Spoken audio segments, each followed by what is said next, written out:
from New Jersey, United States.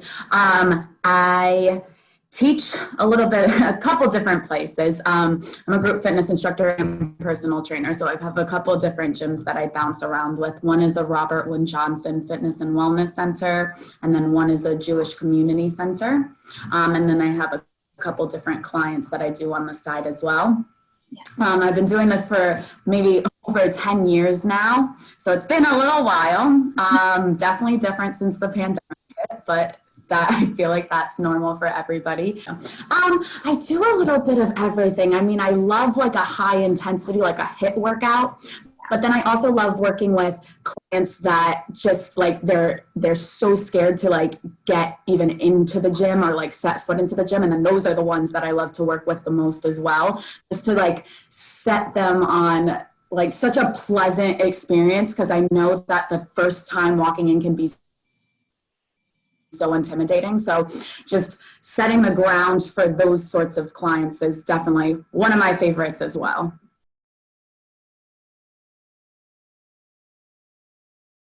Yeah, so when I was little, I did gymnastics for maybe like 10 years.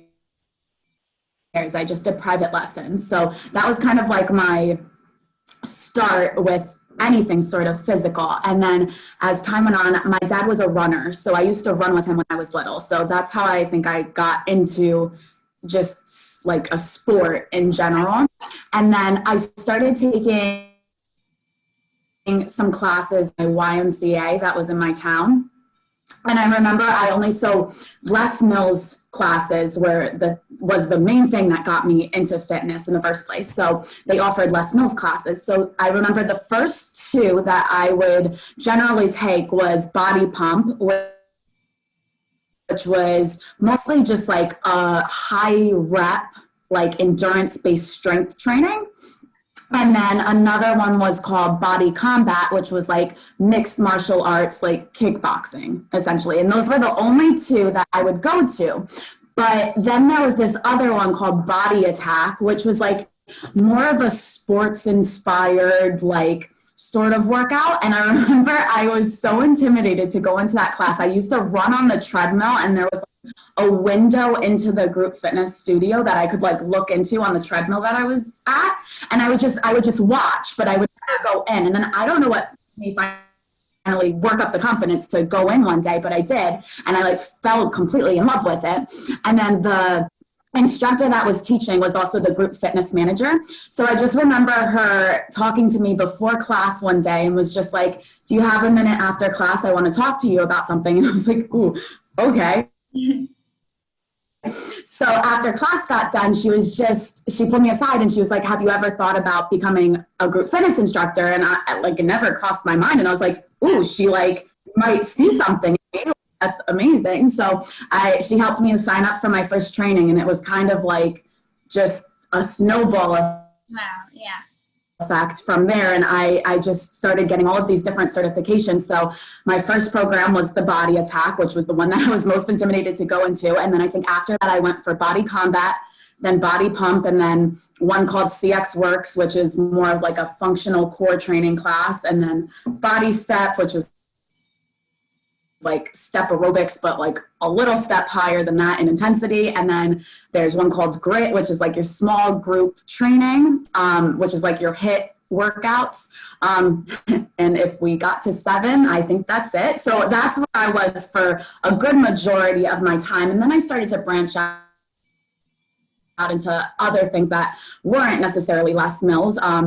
There was something called Tribe Team Training that I went through a certification, and that was kind of like CrossFit, but for like the more less of an athlete. Like it was more accommodating to like the general population, I would say, but the format of it was kind of in like CrossFit orientation. And then there was one called Pound Fitness that like you use drumsticks, and that was and then eventually in that whole journey I ended up getting my personal training certification, and that was like a very big moment for me because it was just something that I was like, I didn't think I could do it. Like once I got through it and I found out that I passed and all of that, it was like just a very like, okay, like great moment. Yeah.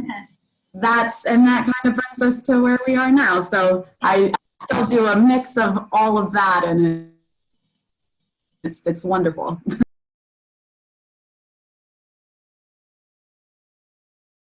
I think it's just so wonderful to like just be a part of somebody's fitness journey, like working with somebody, whether it's like within group fitness or whether it's one-on-one, like you just get to see such a progression from like where someone starts with you to how they start to progress, and how like not just body wise how they start to like transform and shape, but just like their confidence and their energy, and like just their outlook in life starts to 100% like take a big change. And it's like just wonderful to know like you had a little bit of a hand in that. Like maybe you weren't the one that like dragged them in to get started, but like you're still a part of their journey, and like they really do become like kind of attached to you in a way.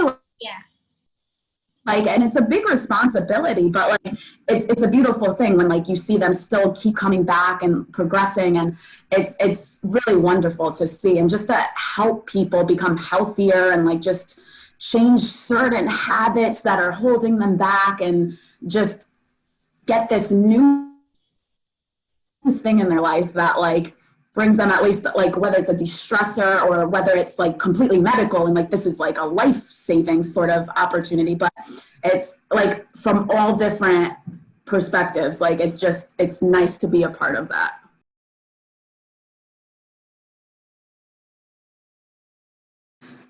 That's tough. I think the hardest step is just like getting somebody to come in, like from a personal training standpoint. I think the hardest part is literally just like getting them within like the however many walls of the like facility there is. I think that's the hardest part. Once they're in there, then I think like it's a huge responsibility from like the trainer or the professional, whatever, just to make that first experience for them like the most positive ever. And I think some people do a very good job of that. And then I think some people approach it maybe from a more like intimidating, salesy side of it. And I think that's where we go wrong. Like we are selling fitness, but like we shouldn't have to sell it. Like it's a lifestyle. It's literally your life. Like for some people, it's drastically your life or it's not. So I think if we're just trying to be very personable and we're not trying to add any extra pressure, and we're literally just telling the facts of like, this will make you healthier, and like, this could be a matter of like life and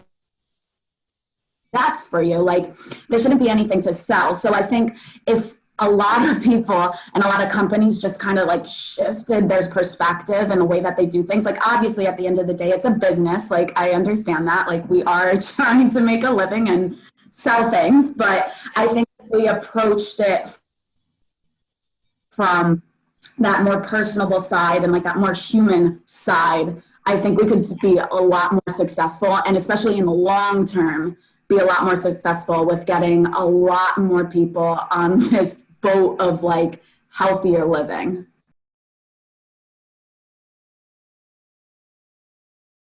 I definitely think like when it first hit, it was definitely like a big kind of like Yeah.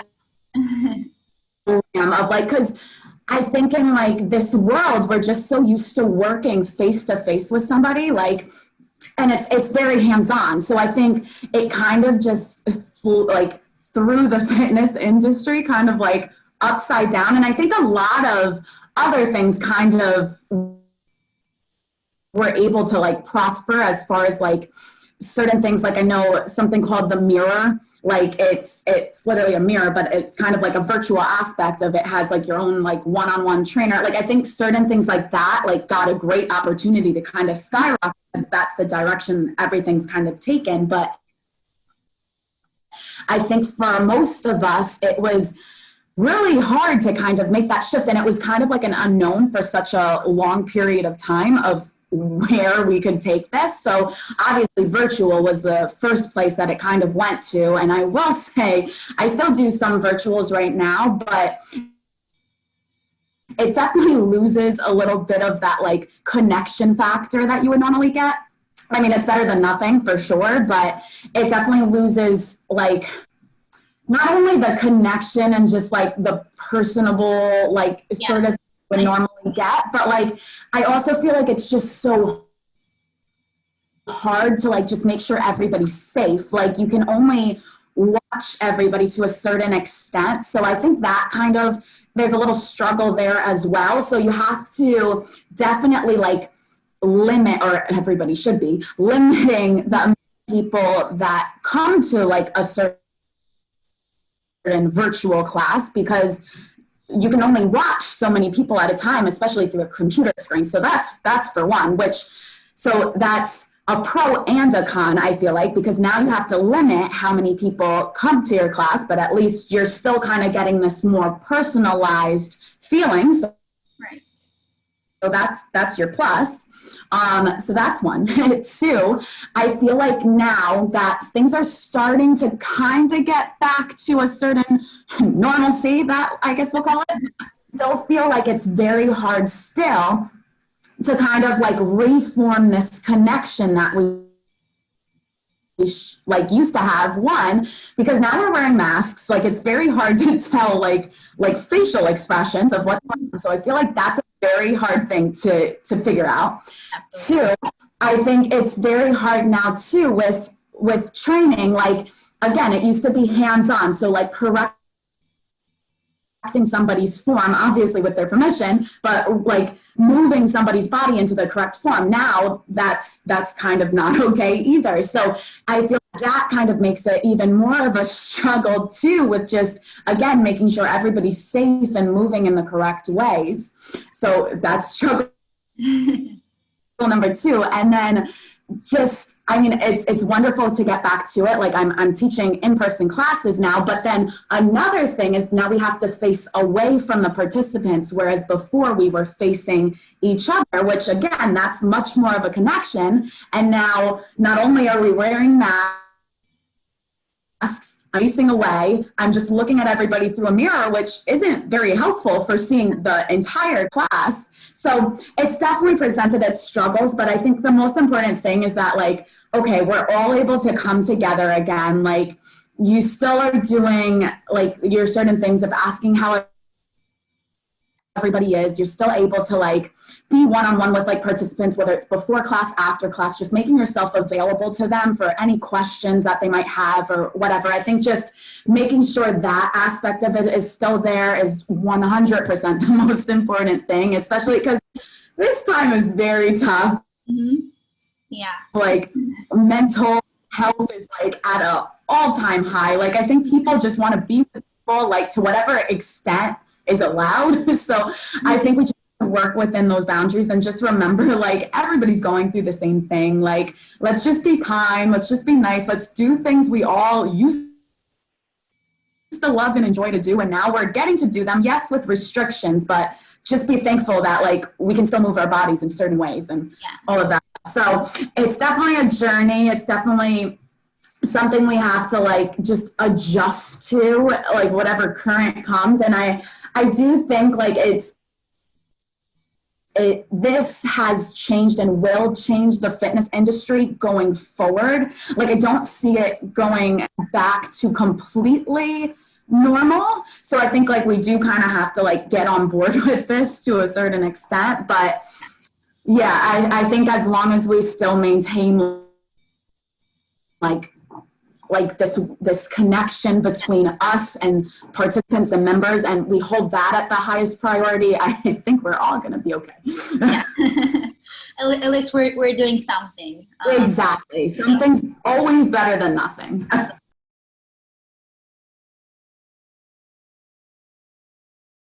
God, I don't know. I've heard like a couple different things. Like I've heard by like, definitely not this year is it going back to anything. I've heard by like maybe fall of 2022, like possibly like things going back to like a certain way. I don't know. I don't see like the masks going away anytime soon. Like now with the vaccines, like I think like we'll get to a certain place of like maybe a little bit better, but I don't know, I feel like too much has happened for it to just like kind of like trickle away and disappear. Like I feel like everybody, especially like the older crowd, which rightfully so, like it's going to affect them lots more, especially if their respiratory and immune systems are down. But I don't know. I just feel like it's going to be a while, and we just kind of have to like make the best of it and just be happy with like the little bits of normalcy that come with that.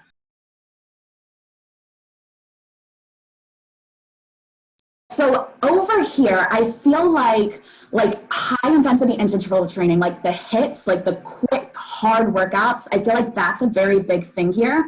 I think like just, especially in the United States, or especially in like New York City, New Jersey, or a lot of like the main big populated city sorts of states, I feel like just time is like of the essence, and we're always like rushing around and just trying to like balance and juggle all of these different things. So I feel like those hits that are geared towards like a short, quick workout that like gets the full bang for your buck, like go and leave it all on the floor and get out fast. I think those are like what gets everybody going. Yeah. And then I also think like Orange Theories are very popular over here. Again, that's like, I think like the boutique style gyms are also a little bit of a thing. So like that Orange Theory, for example, is that. I think that F45s are starting to slowly come over here. So again, that's more of like your quick workout and you still get everything going.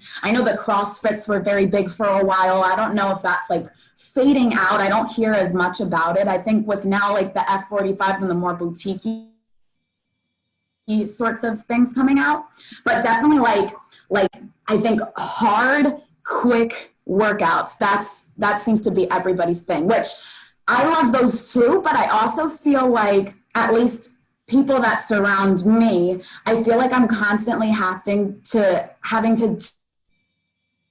change kind of the way their minds are wired around those sorts of workouts. Like those are great. They have a time and a place, but they shouldn't be all the time in every single workout. Like I think we're so geared towards like, if I don't work out for an hour, like if I don't do this much cardio, like I'm getting nothing done. If I'm not like breaking out into a sweat and huffing and puffing, like then am I even working out? Like I feel like that mentality is so ingrained, and I was like that for a long time too, like so ingrained in your brain when like there's a certain line to like you doing too much and then you're regressing without even realizing it. And that's when like overtraining starts happening. That's when injuries start happening. So I think it's just like so crucial to like the fitness professionals out there to just educate everybody and try to like kind of rework and rewire that sort of setting. And like, yeah, yoga's great. Let's add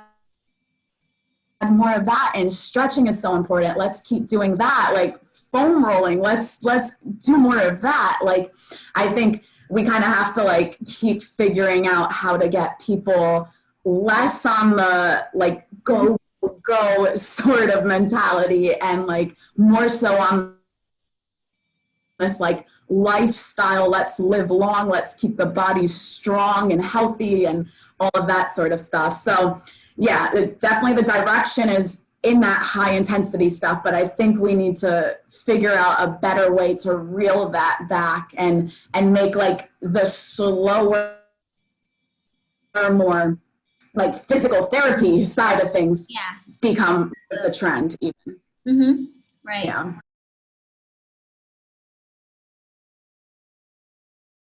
I think, so if I'm talking to like the group fitness instructor, the somebody who, and I'll go both ways. I'll go trainer, I'll go fitness instructor. If I'm talking to the group fitness instructor, the one that like is so excited about taking these classes and now they want to learn and they want to go through the whole process about becoming a group fitness instructor, because I wish somebody would have told me this.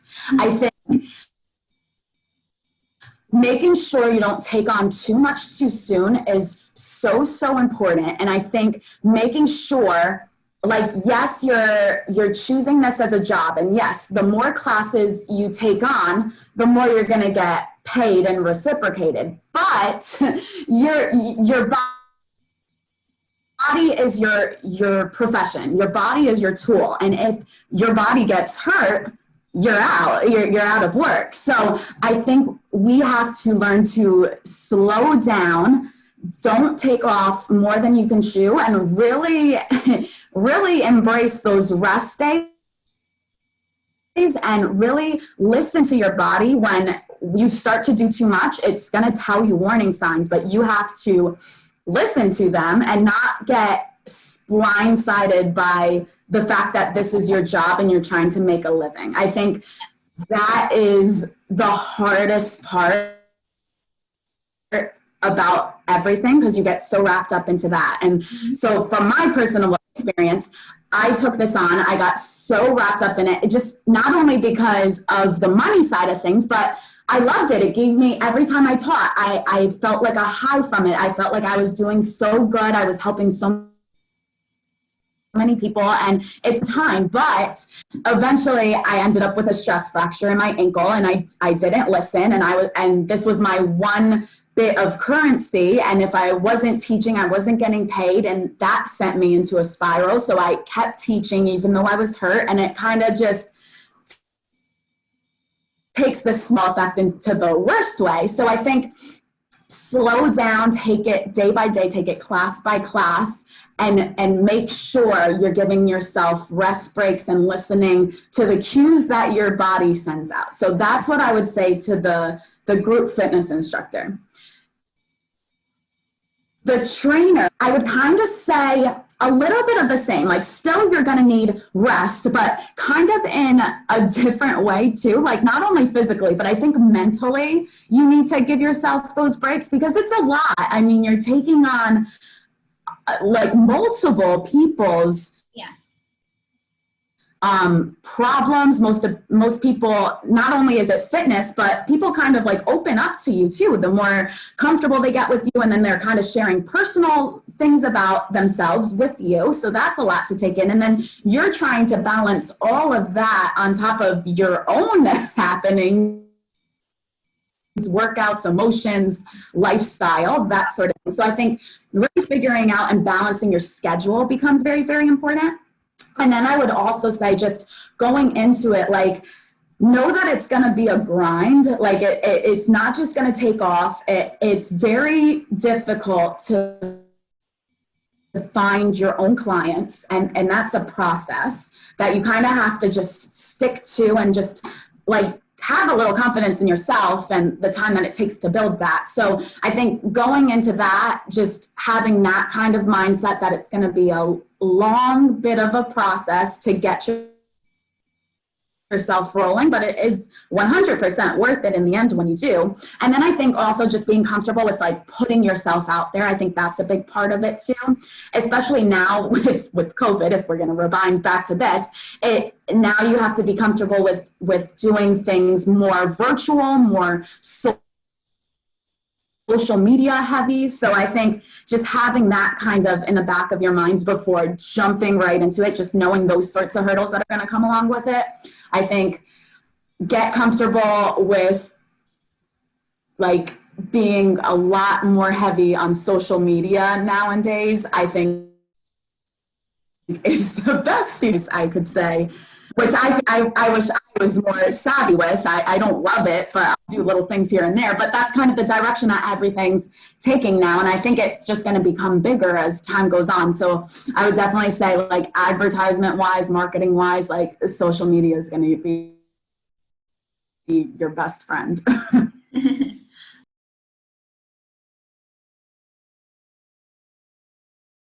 Gosh, so many different things. I think definitely like coming together as a sort of community, as a sort of group, as this kind of like rock that everybody can kind of depend on everybody. Like, I think it goes both ways. Like, I don't think it's very heavy, whether it's just on a trainer to motivate like their clients or their members. Like, and I don't think it's the members that have to rev up the trainer as well. But I do think it's kind of this like beautiful circle that kind of goes in and out, because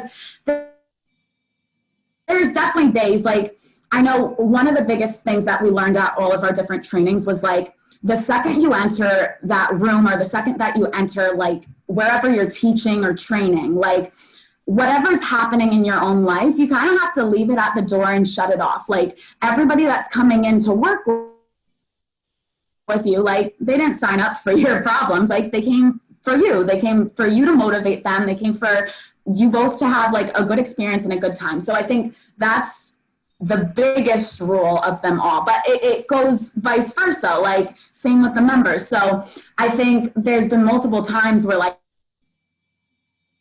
I might not feel as motivated going in today, and then the members are just so great and so wonderful, and it kind of uplifts you. So I think it really does go both ways, and I think that's a big motivating factor of just surrounding yourself by like-minded people. Like they don't have to be on the same fitness level as you, but like they enjoy coming in to feel better. They enjoy coming in to get a good workout. They enjoy coming in to like sweat with you. I think just engulfing yourself with those sorts of people is such a huge motivator. And that's like with or without fitness, like that goes for anything. I think you just have to, whatever you enjoy, you like, why would you not surround yourself with those sorts of people? Like you're just asking for, I think, not a great time if you like a certain thing and then you're hanging out with people that hate that. Like that doesn't make any sense. So I think it really is super,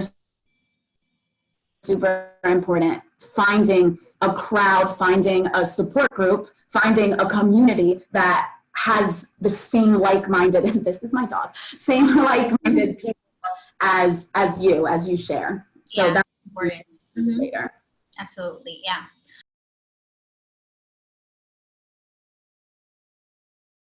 Gosh. There's definitely there's not one answer. I think so I'll go a couple different routes. I think there's certain members that even come to my classes, like some are older, like very much like elderly older, that like completely blow my mind that they do the things that they do, that they still come in every single day and they're doing something, and like they're not even like half-assing it, like they're really like engulfed in the workout and all of that. So like those sorts of members, and like even just seeing them out on like the fitness floor, and I don't know them personally, but I admire them from afar, like, man, how old is that person? Like that's crazy. I think actually just today I was leaving from the class I taught this morning, and I only had one person in class today. It's like snowing over here, so but as I was leaving, I stopped at the front desk and I was talking to somebody, and she was like, do you know how old he is? The guy that was taking class with me. And I was like, no, he seems like he's in his like late 40s, early 50s. And she's like, no, I think he's in his like 70s. And I was like, that's insane. And then she was saying that his wife is like 72 or something, and she's done marathons in a bunch of different countries, and she still comes in every day and works out. So like, I think those are the people that inspire me the most, like somebody that I can like foresee myself maybe in the future, like trying to be, because like I would like to think that I can keep on doing this like for however long, obviously maybe not at the same like level, but it would be nice that I'm still moving age. So those are definitely big ones. And then I guess just like, so within Les Mills, there's like there's trainers that like train you to become like the instructors, like if you're going down that route. And there's like the people you see on the videos that we get, that we like learn all of our choreography from. And then there's like your national presenters. So like the ones that like inspire me the most are like more so the ones that like I like not know on a personable level, but like they are like in front of me more often. So like just to see, I think, and it's not even that they're so athletic, which they are, but they also like, obviously we follow them on like social media, so like Facebook or Instagram, but like even now during the pandemic, like they post things about how like maybe they're having like a little bit of trouble like finding motivation or like getting a workout And so I think seeing like people that you look up to like that on such like a athletic, like fitness top tier like level, and then seeing them become, or seeing them just show a little bit more of like a human side, I think that's definitely very like look up to. Right. So Like that's what I see more so. Like something that you see yourself kind of in, like just to know that everybody's kind of going through the same thing at the same time, like that seems a lot more inspiring to me than just your typical like cookie cutter, clean cut from a magazine, like athletic, like bodybuilder. I don't know, like I don't know, that seems more motivating to me.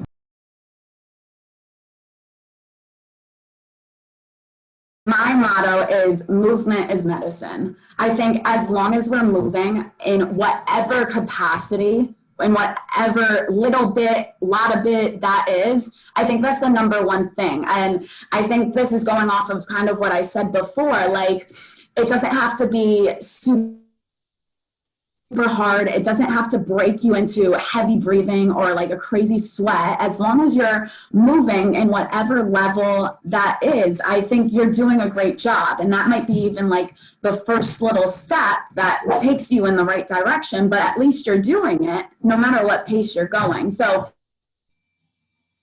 I think I always say movement is medicine. That's the most important thing you can do. And if that's the only thing you do in one day, celebrate it. That's so good.